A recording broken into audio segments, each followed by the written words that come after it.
आपण जशी चर्चा ऐकलेली आहे तशी मी चर्चा ऐकलेली आहे, पण मिलिंद देवरांना मी जेवढं ओळखतो, मिलिंद देवरा हे अतिशय लोकांमध्ये जाऊन काम करणारे एक मुंबईचं नेतृत्व आहे. त्यांना मुरली देवरा साहेबांचा वारस आहे आणि मुरली देवरांचा वारसदार म्हणून काम करत असताना मुंबईमध्ये अनेक आमदार, माजी आमदार हे त्यांच्यासोबत काम करत आहेत आणि त्यांच्या नावाला आणि त्यांच्या कामाला एक वेगळं बल आहे. एकनाथ शिंदेसाहेब ज्या पद्धतीनं अहोरात्र मेहनत करतात लोकांसाठी, अशा नेत्याला जर मिलिंद देवरासारख्या एका नेत्याची साथ मिळाली तर मुंबईमध्ये अतिशय मोठ्या पद्धतीनं शिवसेना वाढू शकते, हे माझं प्रामाणिक मत आहे. आणि म्हणून मी देखील त्यांना आवाहन करेन की त्यांच्या मनामध्ये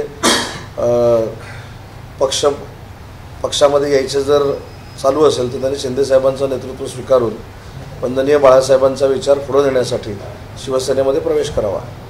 दक्षिण मुंबईच्या उमेदवारीवरची नाराजी आहे असं कळतं आणि त्यामुळे त्यांनी हा निर्णय घेण्याची शक्यता वर्तवली जाते. मला नाराजी आता कुठं आहे काय मला काहीच माहीत नाही, परंतु त्यांचं व्यक्तिमत्व मी जे बघितलेलं आहे, त्या व्यक्तिमत्वाचा जो अभ्यास केलेला आहे ते अभ्यासू व्यक्तिमत्व आहे.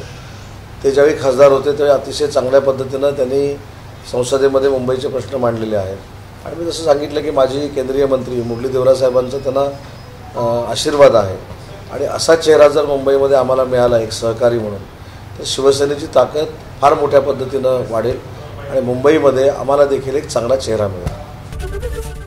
एबीपी माझा, उघडा डोळे बघा नीट.